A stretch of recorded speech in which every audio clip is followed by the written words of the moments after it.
కాబట్టి ఈ రెండు చట్టాలు ఉండకూడదు, రెండు జెండాలు ఉండకూడదు. అది మనం ఈరోజు ప్రభుత్వానికి వచ్చిన తర్వాత మనం వాటిని పరిష్కరించి సమాజం ముందు పెట్టగలిగాం. 317 తీసే అసాధ్యం అనుకున్నటువంటి విషయం. రామ జన్మభూమి సాధ్యం కాదు అని ఆలోచించినటువంటి అనేక విషయాల్లో, రాముడు లేడు అనేటువంటి చర్చ నుంచి మొదలుకుంటే అనేక విషయాలు ఈరోజు అది కూడా పరిష్కరించినటువంటి పార్టీ భారతీయ జనతా పార్టీ. అదేవిధంగా మనం అందరం గమనిస్తే ఈరోజు మనం తెలంగాణలో ఉన్నాం. మేము చిన్నప్పటి నుంచి నక్సలైట్ల పోరాటం చేస్తున్నప్పుడు ఢిల్లీకి వెళ్ళి నక్సలైట్లు దేశభక్తులు కాదు అని చెప్పడానికి, నక్సలైట్లు దేశం కోసం కాదు, దేశం వ్యతిరేకంగా, సైన్యానికి వ్యతిరేకంగా, భారత్ మాతాకు వ్యతిరేకంగా పోరాటం చేస్తున్నటువంటి పార్టీ అని చెప్పటానికి చాలా ప్రముఖులు, నేను పర్సనల్గా ఎవరైనా కలిస్తే వివరించగలుగుతాను, చాలా మంది ప్రముఖులు మాట్లాడుతున్నప్పుడు ఇక్కడ ఉన్నటువంటి అనేక మంది వెళ్ళి డాక్యుమెంట్లను చూపించి అర్థం చేయించడానికి కష్టమైనటువంటి పరిస్థితులు.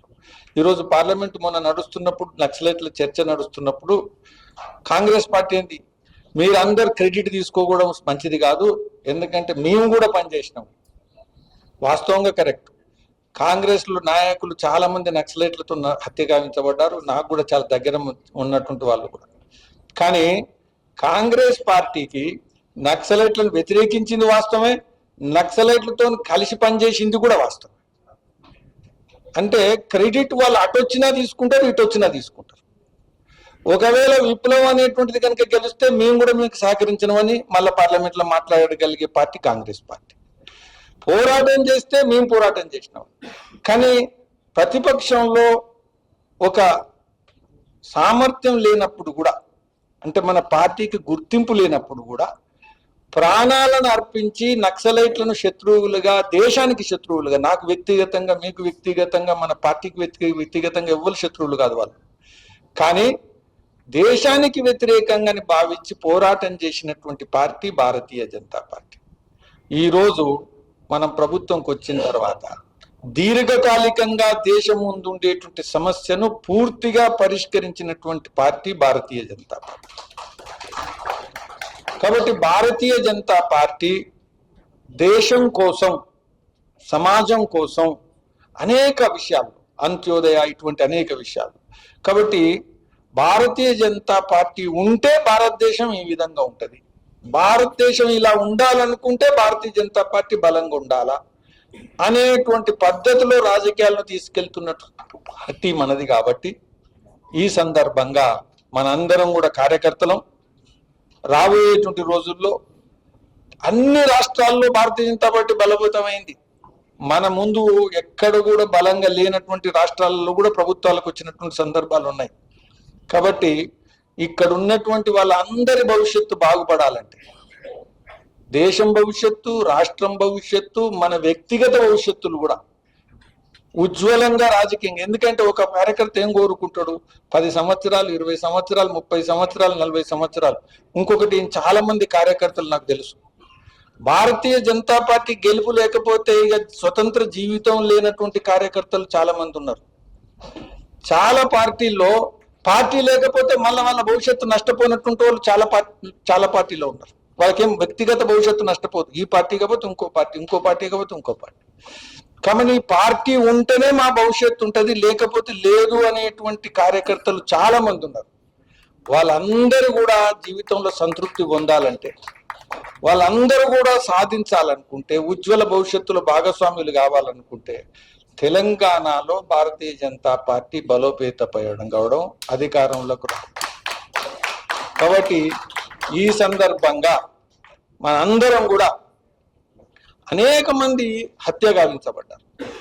పాపం వాళ్ళ ఇళ్లలోకి వెళ్తే వాళ్ళప్పుడు నేను ఎమ్మెల్యే కావాలా, నువ్వు ఎమ్మెల్యే కావాలా, నువ్వు ఎంపీ కావాలా, నేను ఎంపీ కావాలా, ఇంకేదో కావాలి, ఇంతో కావాలి. వాళ్ళకేం ఇవ్వగలుగుతాం? వాళ్ళకేం ఇవ్వలేము మనం.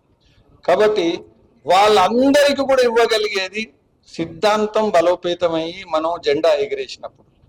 కాబట్టి మీ అందరూ కూడా ఈ స్థాపన దిన సందర్భంగా మన అందరం కూడా ఒకసారి వ్యక్తిగత సంకల్పం, మనం సంకల్పం తీసుకుంటే సాధ్యం కాంది లేదు అనేది దేశంలో నిరూపించబడ్డది. అసాధ్యమైన అన్ని కూడా సాధ్యం చేసినాం. కాబట్టి తెలంగాణలో కూడా అసాధ్యమైన దాన్ని ఉండకుండా సాధ్యం చేయగలిగేటువంటి రోజు మనందరం కూడా చూడాలని ఈ సంకల్పం తీసుకొని ఈ యొక్క స్థాపన దిన సందర్భంగా నరేంద్ర మోదీ గారి నాయకత్వంలో మనం దేశంలో పనిచేస్తున్నాం. ప్రపంచంలో ఈరోజు చివరిగా ఒకటే వాక్యం, చాలా సంక్షోభమైనటువంటి స్థితిలో భారతదేశం వెళ్తున్నది. మీరు అందరూ గమనిస్తున్నారో లేదు, పక్కన యుద్ధం అవుతుంది కాబట్టి మనకు సంబంధం లేదు అనుకోకండి. ఈ యుద్ధం యొక్క అత్యధికమైనటువంటి ప్రభావం ఉండేటువంటి దేశం భారతదేశం. అత్యధికమైనటువంటి ప్రభావం, ఇంత ప్రభావం ఉండేటువంటి దేశం ఈ ప్రాంతంలో ఇంకోటి లేదు. మీరు గమనించండి, మన దేశంలో ఈరోజు ఆయిల్ కావాలా, గ్యాస్ కావాలా, ఏది కావాలనుకున్నా ఇండియన్ ఓషన్ నుంచి రావాలి, లేదు వేరే మార్గం లేదు. కాబట్టి మన పారిశ్రామిక అభివృద్ధి నడవాలన్నా, మన యూరియా ఫెర్టిలైజర్ కావాలన్నా, మన వ్యవసాయం ముందుకు పోవాలన్నా, ఏది నాట్ జస్ట్ వన్, మన ఇంట్లో కిచెన్ గ్యాస్ కాదు, మనం ఏది కావాలన్నా ఈరోజు మనం నిర్భరమై ఉన్నాం. కాబట్టి ఈ యుద్ధం యొక్క పరిణామం అత్యధికం ఉండేటువంటి భారతదేశం.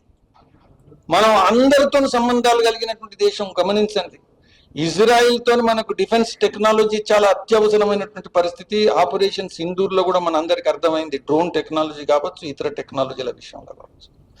అదేవిధంగా అమెరికాతో ఈరోజు మనకు అత్యధికమైనటువంటి సంబంధాలు ఉన్నాయి, అవసరం.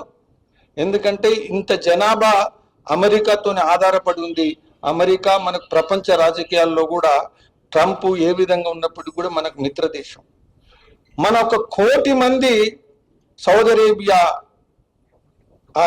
అబుదాబి లేకపోతే జీసీసీ కంట్రీస్లో 1 కోటి మంది ఉద్యోగాలు చేస్తున్నారు.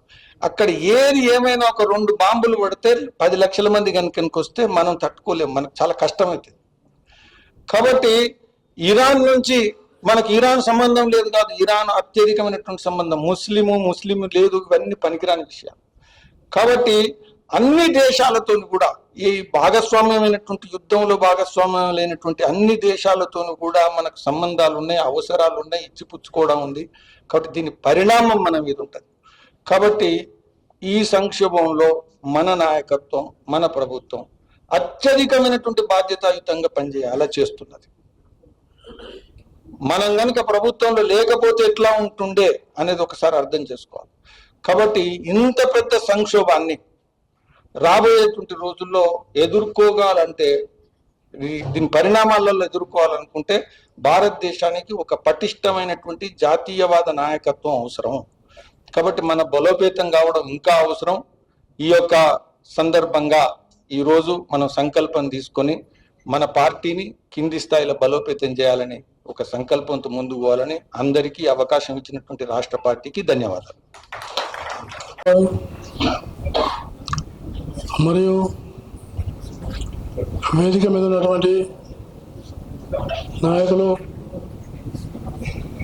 శ్రీ మురళీధరరావు గారు, assembly floor leader Maheshwar Reddy గారు, అలాగే మన సంఘటన మంత్రి చంద్రశేఖర్ గారు, ఎమ్మెల్సీ కొమరయ్య గారు, మనోహర్ రెడ్డి గారు, చాలామంది సీనియర్ నాయకులు పాల్గొంటున్న ఈ కార్యక్రమంలో మీ అందరికీ మొట్టమొదటిగా భారతీయ జనతా పార్టీ ఆవిర్భావ సందర్భంగా మీ అందరికీ నా హృదయపూర్వకమైనటువంటి శుభాకాంక్షలు తెలియజేస్తున్నాను. ఇంతవరకు మురళీధరరావు గారు చాలా చక్కగా సంక్షిప్తంగా చెప్పారు. నేను ఒక విషయం చెప్పదలుచుకున్నాను. బీజేపీ ఎందుకు ఏర్పడింది?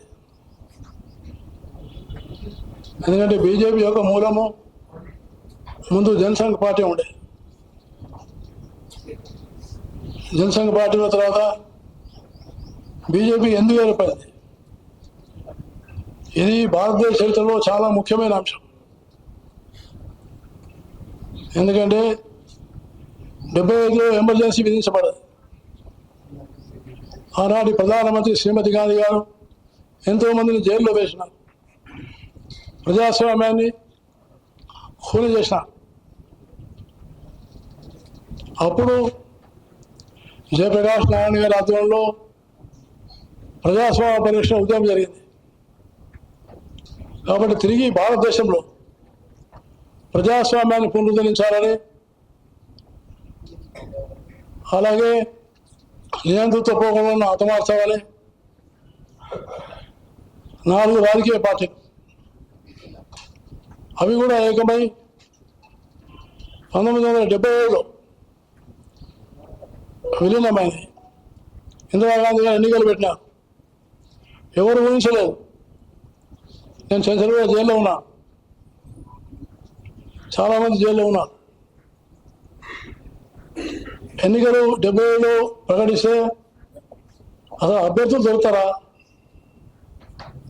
ఎట్లా కష్టం ఈ ఎలక్షన్, పోటీ చేయడం ఎట్లా, డబ్బులు ఎట్లా, అభ్యర్థులు లేకపోతే డబ్బులు ఎట్లా? కానీ ప్రజాస్వామ్యం కాబట్టి పోటీ చేయాలని అన్ని రాజకీయ పార్టీలు పోటీ చేస్తాయి. కానీ మేము ఎవరం కూడా అనుకోలేదు, నేనైతే అనుకోలేదు. జైల్లో ఉన్నా, రాజకీయ నాయకుల్ని వదిలిపెట్టాను. నేను ఆర్ఎస్ఎస్లో ఉన్నా, మమ్మల్ని వదలలేదు. నేను అనుకున్నానుగా, ఎందుకంటే ఇందిరాగాంధీని ఓడించడం కష్టం, మనం జీవితాంతం జైల్లో ఉంటాం అనుకున్నాం.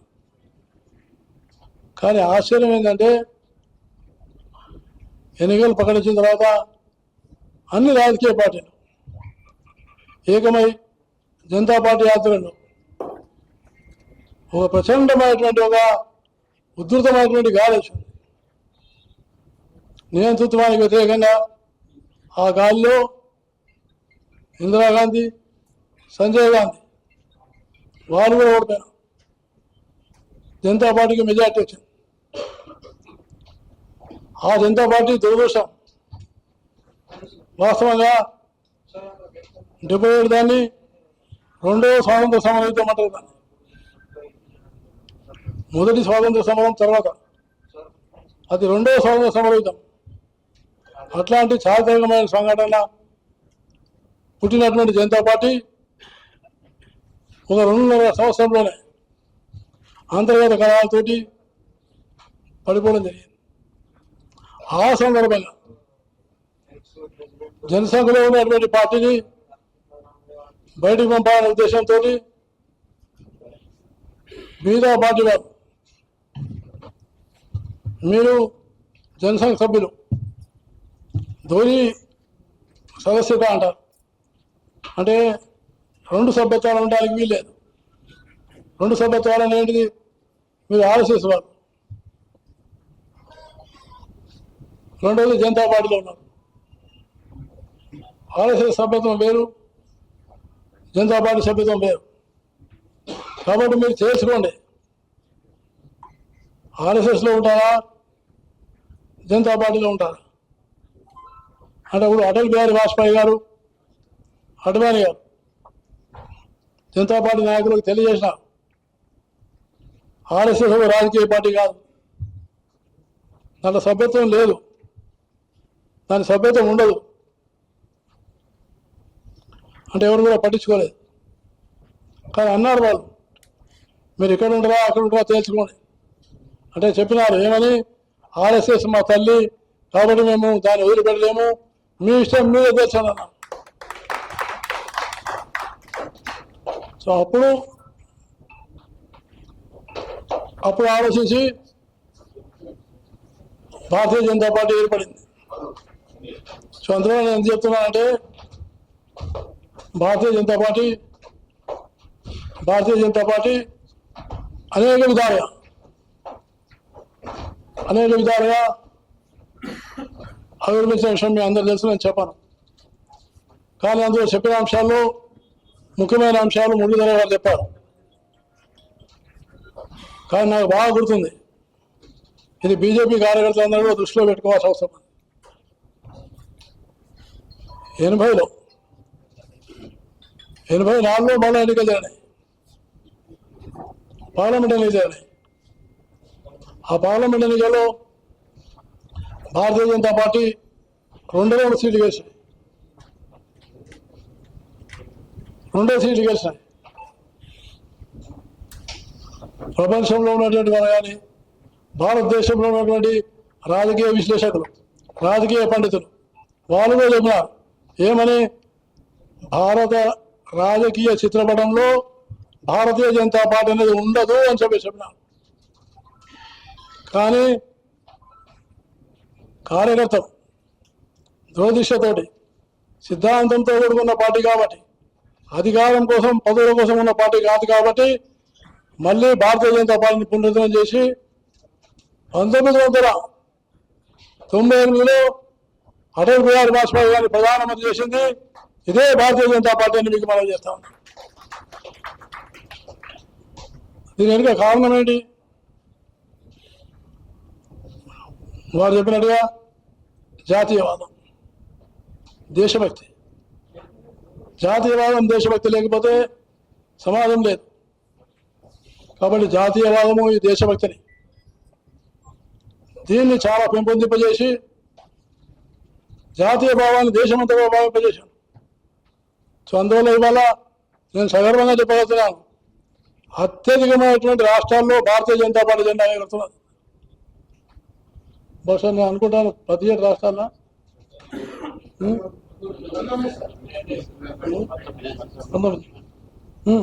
సామాన్య విషయం కాదు.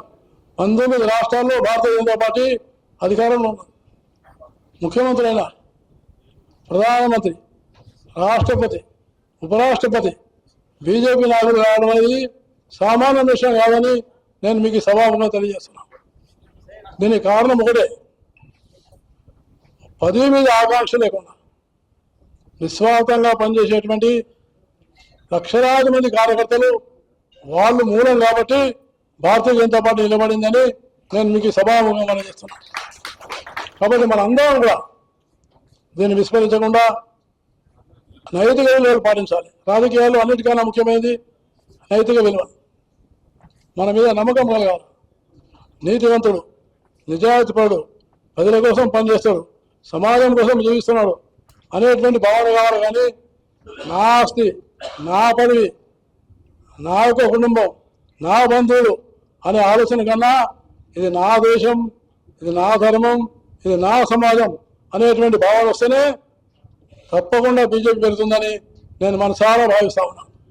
కాబట్టి మీరందరూ కూడా రాబోయే రోజుల్లో ఎట్లయితే 17 రాష్ట్రాల్లో బీజేపీ జెండా ఎగిరిందో తెలంగాణ రాష్ట్రంలో కూడా బీజేపీ జెండా ఎగిరి బీజేపీ నాయకులు ముఖ్యమంత్రి కావాలని నేను ఈ సభాముఖంగా తప్పకుండా మీ అందరినీ కోరుతూ ఆ సరైన సందేశం భావిస్తూ సెలవు తీసుకుంటాను. జై హింద్.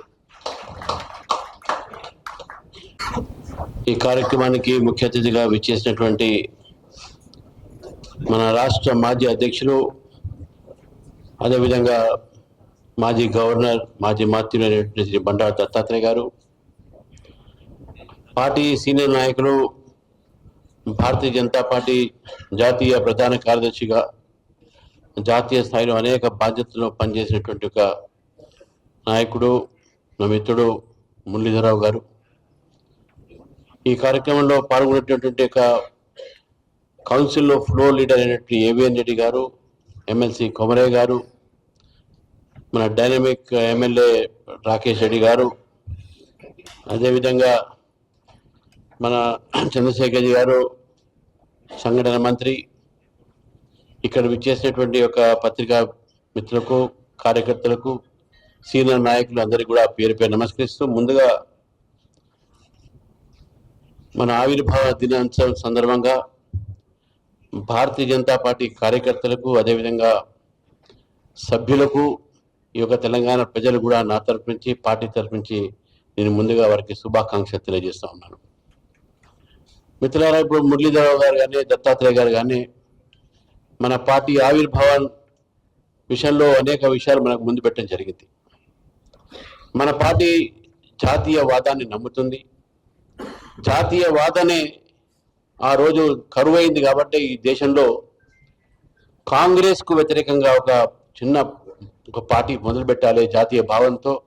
అప్పుడున్న దేశ పరిస్థితులతో అప్పుడు శ్యామాప్రసాద్ ముఖర్జీ గారు మరి కొంతమంది కలిసి జనసంఘ్ని స్థాపించి మరి ఆ జనసంఘ్ ప్రవహించి 1980లో బాంబేలో అటల్ బిహారీ వాజ్పేయి గారి అధ్యక్షతన ఆ రోజు భారతీయ జనతా పార్టీ ఆవిర్భవించింది.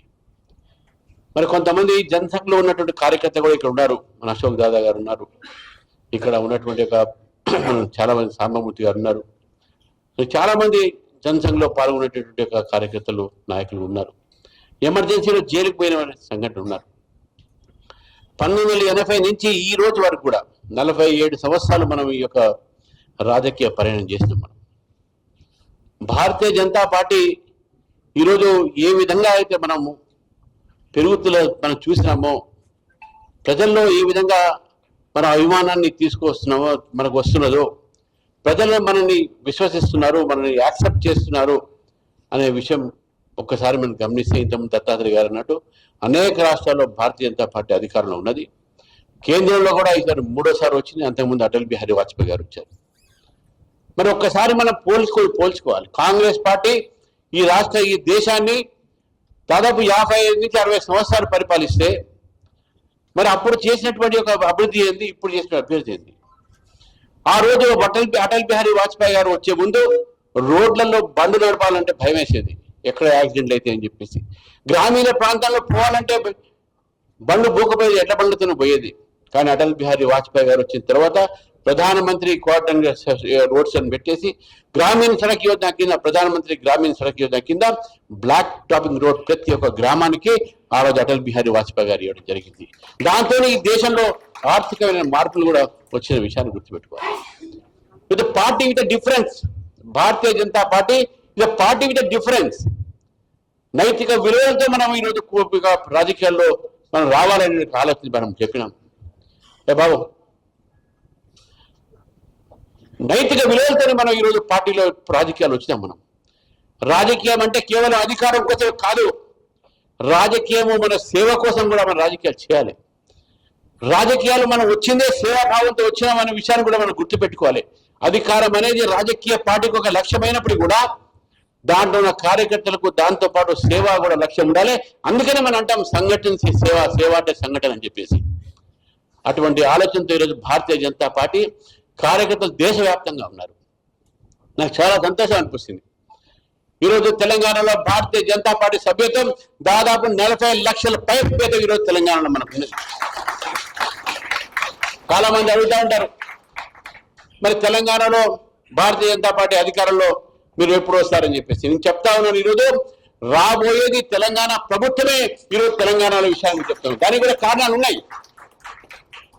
ప్రజలు కాంగ్రెస్ పార్టీని చూశారు, ప్రజలు బీఆర్ఎస్ పార్టీని చూశారు, ప్రజలు చూశారు ఏ విధంగా ఈరోజు దేశం నడుస్తా ఉన్నది నరేంద్ర మోదీ గారి నాయకత్వంలో. ఎన్ని సంక్షోభాలు వచ్చినా కూడా ఈ దేశ ప్రజలపైన ఎక్కడ కూడా భారం లేకుండా ఈరోజు వారు చూసుకుంటున్నారు. కరోనా వచ్చినా, యుద్ధాలు వచ్చినా ఈరోజు దేశం యొక్క వ్యక్తి ఆమ్ ఆద్మీ అంటే ఏ ఒక సామాన్యుడికి కూడా నష్టం కలిగించకుండా, కష్టం కలిగించకుండా ఈ ప్రభుత్వం నడుపుతా ఉన్నారు. జిఎస్టీ ధరలు తగ్గించి సామాన్యుడికి ఊరట ఇచ్చారు. కరోనాలో వ్యాక్సిన్ కనిపించి మన దేశానికే కాదు దాదాపు 56 దేశాలకు మనం కరోనా వ్యాక్సిన్ సప్లై చేసినాం. మనం ఈరోజు ఈ దేశంలో కోట్లాది మందికి ప్రధానమంత్రి గరీబ్ కళ్యాణ్ అన్న యోజన కింద కోట్లాది మందికి మనం ఉచితంగా ఈరోజు మనము బియ్యాన్ని కానీ ఆహారాన్ని ధాన్యాన్ని కానీ ఇస్తా ఉన్నాం. మరి నరేంద్ర మోదీ గారి ప్రభుత్వంలో మన ఈ ఒక 14 సంవత్సరాలు అంతకుముందు 2014 సంవత్సరంలో కాంగ్రెస్ యూపీఏ ప్రభుత్వం అందమైన తర్వాత ఈ 11 సంవత్సరాలు మనం సాధించింది ఏంటంటే, నరేంద్ర మోదీ గారు వచ్చిన తర్వాత ఈ దేశంలో బిలో పవర్టీ లైన్ నుంచి అబో పవర్టీ లైన్ వచ్చిన వాళ్ళు 25 కోట్ల మంది ఉన్నారు. 25 crores. ఈ 25 కోట్లు ఈరోజు అబో పవర్టీ లైన్ అయితే వచ్చారో ఈ యొక్క పాపులేషన్ యూరోపియన్ లో అనేక దేశాల కన్నా ఎక్కువైనటువంటి చాలా మంది జీవితాల్లో మార్పులు వచ్చినాయి. ఈరోజు అభివృద్ధి కార్యక్రమాల ద్వారా వికసిత భారత్ వైపు, ఆత్మనిర్భర్ భారత్ వైపు నడుస్తా ఉన్నాం మనం. అందుకే నేను చెప్తా ఉన్నాను, ఈరోజు భారతీయ జనతా పార్టీ ఈరోజు కేవలం ప్రజల్లో ప్రజల యొక్క సంక్షేమం కోసం, దేశం కోసం పనిచేసేటువంటి పార్టీ. అధికారం కోసం ఓడినప్పటికీ కూడా, అధికారంలో ఉన్నప్పటికీ కూడా ఎప్పుడు కూడా దేశం వ్యతిరేకంగా మనం పనిచేయలేదు. ఈరోజు దేశం కోసం మేము జీవిస్తామని చెప్తా ఆలోచన మనందరికీ ఉన్నది, కార్యకర్తలకు ఉన్నాయి. స్టేజ్ మీద కూర్చున్న మురళీధరరావు గారు తెలుసు, మీ అందరూ తెలుసు. ఆ రోజు ఉస్మానియా యూనివర్సిటీ క్యాంపస్ లో నక్సలైట్లను కోరాలి తుపాకీ ఒక గుండెలు తిన్న వ్యక్తి ఆయన. మనోహర్ రెడ్డి గారు, ఆయన మీద ఎన్నోసారి అటాక్ జరిగింది. మరి ఇవన్నీ కూడా ఏ విధంగా దేశభక్తి భావాలతో, దేశ వ్యతిరేక భావాలతో మీరు పోరాడినటువంటి కార్యకర్తలు. ఈరోజు భారతీయ జనతా పార్టీ యొక్క ఈరోజు ఈ స్టేజ్ లో వచ్చిందంటే, ఈ స్థాయికి వచ్చిందంటే, ఆంధ్రప్రదేశ్ లో అప్పుడు ఉన్నటువంటి ఉమ్మడి రాష్ట్రంగా చలపతిరావు గారు, రామారావు గారు, జూపేజ్ఞాన్ గారు, అదేవిధంగా పెద్ద పెద్ద నాయకులతో పాటు ఆ రోజు తెలంగాణలో దత్తాత్రేయ గారు, విద్యాసాగర్ రావు గారు, కిషన్ రెడ్డి గారు, లక్ష్మణ్ గారు, సంజయ్ గారు, వీరందరూ ఒక నేతృత్వంలో పార్టీ పెరుగుతూ వస్తూ వాళ్ళ త్యాగాలతో, వాళ్ళ కష్టంతో ఈరోజు పార్టీ ఈ విధంగా ఈ రకంగా వచ్చింది అనేది కార్యకర్తల కష్టము, ఈ నాయకుల ఒక కృషి కూడా అనేది మనం గుర్తుపెట్టుకోవాల్సిన అవసరం లేదు. అదే వాళ్ళే లేకుంటే పార్టీ ఇంత గట్టిగా ఉంటుండేనా, వాళ్ళే లేకుంటే పార్టీలో ఇంతమంది కార్యకర్తగా ఉంటుండేనా. గెలిచిన ఓడిన పార్టీ కోసం పనిచేస్తూ నిద్ర ఆహారం లేకుండా అనేక కార్యక్రమాలు పాల్గొంటూ అనేక సార్లు జైలుకు పోతూ అరెస్టులు అవుతూ పార్టీ సిద్ధాంతం కోసం, పార్టీ కోసం పనిచేసేటువంటి నాయకులు ఈరోజు మనం ఆదర్శంగా తీసుకోవాల్సిన అవసరం లేదు మనకు. మిత్రులారా, ఈరోజు మనం ఆలోచించాల్సిన అవసరం లేదు. భారతదేశంలో నరేంద్ర మోదీ గారు వచ్చిన తర్వాత ఈరోజు మార్పులు చాలా చోట జరిగాయి. దాంట్లో ముఖ్యంగా ఐఐటీస్, కాంగ్రెస్ పార్టీ 55 సంవత్సరాల్లో కేవలం 16 ఐఐటీలు ఇస్తే మనం కేవలం 11 సంవత్సరాలు 23 ఐఐటీలు మనం చేసాం. దాన్ని ఐఐఎంస్ 13 నుంచి 21 దాకా చేసినాం. ట్రిపుల్ ఐఐటీ 9 నుంచి 25 దాకా చేసినాం. సెంట్రల్ యూనివర్సిటీ ఇంక్రీజ్ 7 to 12 చేసినాం. ఎయిమ్స్ మనం 7 నుంచి 12 దాకా చేసినాం. ఇదంతా కూడా తెలంగాణలో కూడా వచ్చినటువంటి విషయాన్ని కూడా కొన్ని గుర్తుపెట్టుకోవాలి. ఒక ఎయిమ్స్ మనం తెలంగాణ తీసుకొచ్చినాం, ఒక సెంట్రల్ యూనివర్సిటీ తెలంగాణకు వచ్చింది. దాంతోపాటు తెలంగాణలో కూడా ఈరోజు భారతీయ జనతా పార్టీ కేంద్రంలో ప్రభుత్వం మనకు అనేక సహకారాన్ని అందిస్తా ఉంది. కానీ ఈ రెండు పార్టీలు కూడా భారతీయ జనతా పార్టీని బదనాం చేసే ప్రయత్నం ఉన్నారు. తెలంగాణకు ఏమి ఇవ్వలేదని చెప్పి నేను అడుగుతా ఉన్నాను ఈ రేవంత్ రెడ్డి గారిని, మీకు వచ్చినట్టు జాతీయ రహదారులు ఈరోజు మీరు మొత్తం తెలంగాణకు మీరు 50 సంవత్సరాలు పరిపాలించి కేవలం 2400 కిలోమీటర్లు తీసుకొస్తే మేము ఈ యొక్క 11 సంవత్సరాల్లో 2800 కిలోమీటర్లు మేము తీసుకొచ్చినాం. మీరు ఏం చేశారు ఒక్కసారి ఆలోచించండి. ఈ రాష్ట్రానికి ఎయిమ్స్, సెంట్రల్ యూనివర్సిటీతో పాటు హైదరాబాద్ చుట్టుపక్కల ఉన్నటువంటి ఒక జోన్ లో అక్కడ industrial zone, aeronautics engineering, space engineering, అనేకమైనటువంటి industries, cell phone industries, make in India, startup India, standup India కింద ఏదైతే మనం తీసుకొచ్చిన కార్యక్రమాలు, దాని ద్వారా ఇక్కడ వచ్చినట్టు బోయింగ్ ఫ్యూచర్స్ కానీ, స్పేస్ టెక్నాలజీ కానీ, స్పేస్ ఇండస్ట్రీస్ కానీ, ఐటీ ఇండస్ట్రీస్ కానీ, ఇవన్నీ కూడా కేవలం నరేంద్ర మోదీ గారి ప్రయత్నంతో హైదరాబాద్ చుట్టుపక్కల ఉన్న ఇండస్ట్రీస్ ఉపాధి కూడా కల్పిస్తున్న విషయాన్ని కూడా మనం గుర్తుపెట్టుకోవాలి.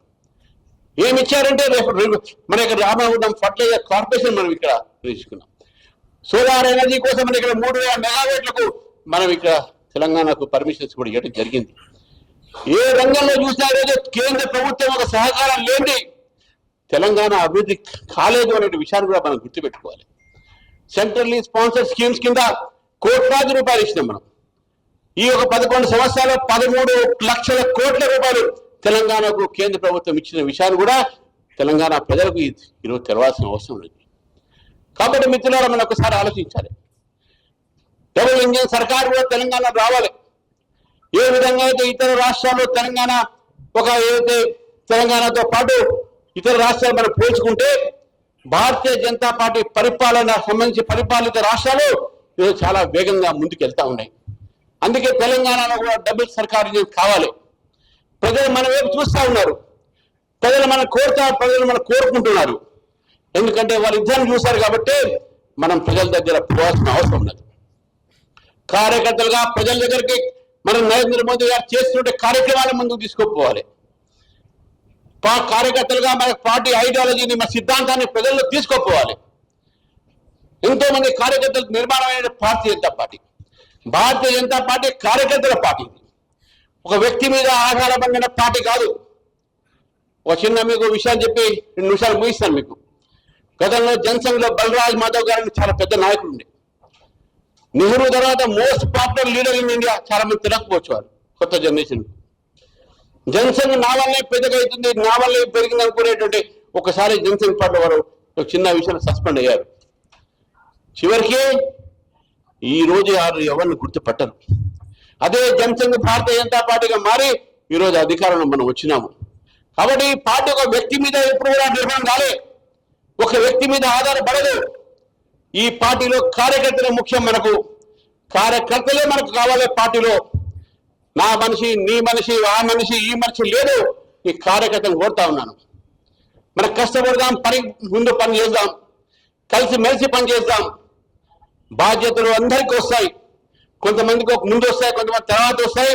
కానీ బాధ్యతలు వచ్చినా రాకుండా కార్యకర్త మొత్తం కూడా ఈరోజు ఈ యొక్క తెలంగాణలో అధికార దిశలో మనకు నడవాలి, అధికారం తీసుకురావాలనే సంకల్పంతో ఇక్కడి నుంచి మనం ముందుకు పోవాల్సిన అవసరం ఉంది మిత్రులారా. భారతీయ జనతా పార్టీ కార్యకర్త ఈ రోజు నేను భారతీయ జనతా పార్టీతో పాటు ఈ దేశం కోసం కూడా పనిచేస్తున్నాను. విషయం for Bharatiya Janata party worker nation is first nation అనేటువంటి ఆలోచనతో మనం ముందుకు పోతాం. కాబట్టి ఆ యొక్క జాతీయ భావాలతో, రాజకీయ ఒక సంకల్పంతో ఈ యొక్క ఆవిర్భావ నాడు తెలంగాణలో కార్యకర్తలందరూ కూడా పనిచేయాల్సిందిగా నేను కోరుతా ఉన్నాను. అందుకే మా చివరికి ఒకే మాట చెప్తా ఉన్నాను. మంచి భవిష్యత్తు ఉంది తెలంగాణలో భారతీయ జనతా పార్టీకి. నిన్న ఖానాపూర్లో చైర్మన్ మనం గెలిచినాము. అయితే ఇక్కడ చాలా మంది పత్రికా విలేకరులు మిత్రులు చాలా మంది ఉన్నారు.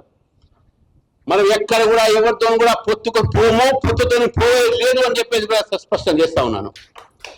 భారతీయ జనతా పార్టీ డెఫినెట్ గా పెరిగి స్వతహాగానే అధికారంలో వస్తుంది. రేపు జిహెచ్ఎంసీ ఎన్నికలైనా సరే బీజేపీ ఒంటరిగా పోరాడుతుంది. జిహెచ్ఎంసీ 3 మేయర్లు కూడా బీజేపీ కైవసం చేసుకుంటుంది. అయితే స్థానికమైన పరిస్థితుల్లో కొంతమంది మనకు సపోర్ట్ చేసి ఉండొచ్చు. అది మాత్రం అలయన్స్ కాదు. అది కేవలం లోకల్ కండిషన్స్ లో అక్కడ ఇండివిజువల్ గా తీసుకున్న డిసిషన్ మాత్రమే. ఎందుకంటే ఒక పార్టీ పూర్తిగా మనకు సపోర్ట్ చేయలేదు. కొంతమంది అటు చేశారు, ఇటు చేశారు. కానీ ఈ సందర్భంగా అన్ని పార్టీలను అడుగుతా ఉన్నాను. ఆదిలాబాద్ లో, కామారెడ్డిలో, రాయకల్ అనేక ప్రాంతాల్లో భారతీయ జనతా పార్టీ సింగిల్ లార్జెస్ట్ పార్టీగా చైర్మన్, మేయర్ అయ్యే సమయంలో మనం ఓడగొట్టడానికి, బీజేపీకి ఓడగొట్టడానికి ఎంఐఎం, కాంగ్రెస్, బీఆర్ఎస్ కలిసి బీజేపీని ఓడించిన సంఘటన గుర్తుపెట్టుకోవాలి తెలంగాణ ప్రజలు కూడా. ఈ 3 పార్టీలు కూడా బీజేపీని పెరగకుండా చేసే ప్రయత్నం చేస్తున్నారు.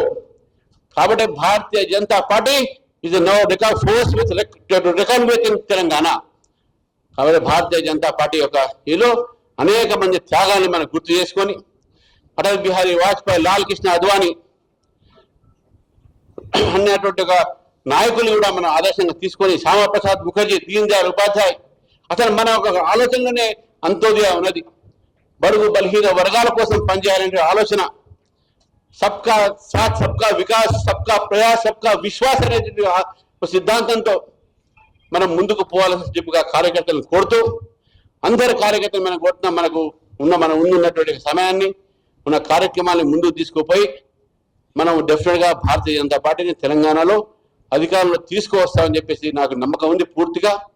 కానీ ఒకటే, చివరికి no one is our party కన్నా పెద్ద ఎవరు లేరు. ఈవెన్ నేను కూడా ఈరోజు ఇక్కడ ఉంటే నీ కార్యకర్తని మాత్రమే. I'm only one among you and first among you. ఎవరుగా no one is our party.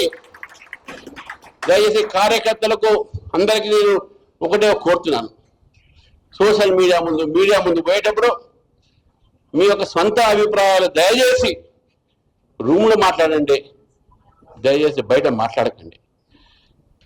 We will take serious action against those who are misusing the social media. తప్పకుండా దాని మీద యాక్షన్ ఉంటుంది. ఎవరైనా ఎంత పెద్దవాళ్ళైనా సరే సోషల్ మీడియాలో ఒకరి మీద, నాయకుల మీద, కార్యకర్తల మీద, పార్టీ మీద, పార్టీ యొక్క అంశాల పైన, పార్టీ దీని మీద ఈరోజు వాళ్ళందరినీ కూడా చెప్తున్నాను ఈరోజు.